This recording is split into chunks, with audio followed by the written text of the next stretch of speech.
আসসালামু আলাইকুম। সবাই কেমন আছেন? আশা করি সবাই সুস্থ আছেন, ভালো আছেন।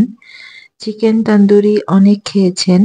তবে বাসায় অনেক সহজে এবং একটা স্মোকি ফ্লেভার নিয়ে আসতে একটু ডিফারেন্ট ওয়েতে এবং সহজভাবে আজকে তৈরি করব। আশা করি সবার ভিডিওটি ভালো লাগবে। শুরু থেকে শেষ পর্যন্ত দেখবেন।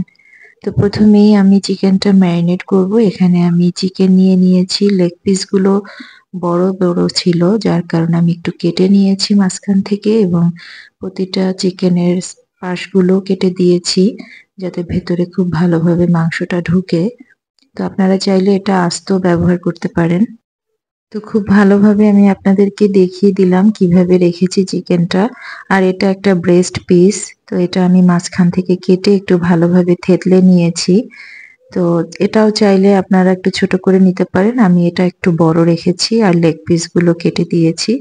এখন মশলাগুলো দিয়ে দিচ্ছি। দিয়ে দিচ্ছি গোলমরিচ গুঁড়ো। গোলমরিচ গুঁড়ো দিয়েছি ১ টেবিল চামচ। এরপরে দিয়ে দিয়েছি সয়া সস। সয়া সস দিয়েছি ২ টেবিল চামচ। এরপরে দিয়েছি লেবুর রস। লেবুর রসও ২ টেবিল চামচ ব্যবহার করেছি। একটু লাল মরিচের গুঁড়ো দিয়েছি। এখানে কাশ্মীরি লঙ্কার গুঁড়ো ব্যবহার করলে কালারটা খুব ভালো আসবে। তন্দুরি মসলা পাউডার যেটা ব্যবহার করেছি এটা রাঁধুনির তন্দুরি মসলা পাউডার। আমি এটা ব্যবহার করেছি ৪ থেকে ৫ চামচ পরিমাণ। দিয়ে দিয়েছি কাঁচামরিচ, থেতো করা কাঁচামরিচ। এটা অপশনাল, আপনাদের পছন্দ না হলে বাদ দিতে পারেন। দিয়ে দিয়েছি টক দই ৪ টেবিল চামচ এবং স্বাদমতো ২ চামচ চিনি দিয়েছি এবং লবণ দিয়েছি। এখন সবকিছু উপকরণ ভালোভাবে মিশিয়ে আমি মাংসের সাথে মিশিয়ে নিব। তো কাঁচামরিচটা কিন্তু এখানে অপশনাল, চাইলে আপনি বাদ দিতে পারবেন। আমি দিয়েছি, আমার কাছে কাঁচামরিচের ফ্লেভারটা ভালো লাগে।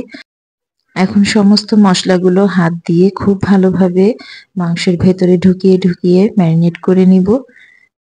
মাখাতে মাখাতে আমি টমেটো সসটা দিতে ভুলে গিয়েছিলাম। পরবর্তীতে টমেটো সসটা ব্যবহার করেছি ২ টেবিল চামচ। এটা আপনাদেরকে মুখে বলে দিলাম। এটা আসলে স্কিপ হয়ে গেছে। তো খুব ভালোভাবে মাংসের ভেতরে এটা ঢুকিয়ে নিবেন। এখানে যে মাংসর পিসগুলো কাটা হয়েছে তার ভেতরে আঙ্গুল দিয়ে দিয়ে মশলাগুলো ঢোকানোর চেষ্টা করবেন। আমি বেশ কিছুটা সময় নিয়ে মশলাটা ভালোভাবে মাংসের সাথে মাখানোর চেষ্টা করেছি। তো এভাবে ভালোভাবে মাখানো হয়ে গেলে এটাকে আমি ৩ ঘন্টার মতন ম্যারিনেট করে রেখে দেব রেস্টে। আপনারা যদি দেশি মুরগি দিয়ে এটা করতে চান তাহলে ৩ ঘন্টা থেকে আরেকটু বেশি টাইম রেখে দেবেন রেস্টে। ৪ ঘন্টা রাখবেন। আর ব্রয়লার মুরগি দিয়ে করলে ৩ ঘন্টা রাখলে এনাফ। তো মোটামুটি আমার ম্যারিনেশনটা হয়ে গেছে। এপিঠ ওপিঠ ভালোভাবে আমি এটাকে মশলাটা মাখিয়ে নিয়েছি। আর এই বুকের যে মাংসটা ছিল এটা আমি কিন্তু একটু থেতলে নিয়েছিলাম। তারপরে চাকু দিয়ে আমি একটু কেটে কেটে দিয়েছি। মাংসের ভেতরে মশলাটা খুব ভালোভাবে ঢুকবে, যার কারণে এভাবে কেটে দিয়েছি। তো প্রতিটা সাইডে এভাবে করে কেটে দিবেন। এভাবে মাংসটা খুব ভালোভাবে ম্যারিনেট করে রেখেছি। এই যে ঢাকনা দিয়ে আমি এটা ৩ ঘন্টার জন্য এখন রেস্টে রেখে দিব। তো কাজ কিন্তু অর্ধেকটাই কমপ্লিট হয়ে গেছে। ৩ ঘন্টা পরে চলে এসেছি ভাজার জন্য। ফ্রাই প্যানে তেল দিয়ে দিয়েছি। আমি এখানে সরিষার তেল ব্যবহার করেছি। চাইলে আপনারা সয়াবিন তেলও ব্যবহার করতে পারবেন। তো চিকেনের পিসগুলো দিয়ে দিলাম। কিছুক্ষণ ঢাকনা দিয়ে ঢেকে রেখেছিলাম। আবার ঢাকনা খুলে উল্টে পাল্টে আমি এটাকে কিন্তু খুব ভালোভাবে ফ্রাই করে নিয়েছি।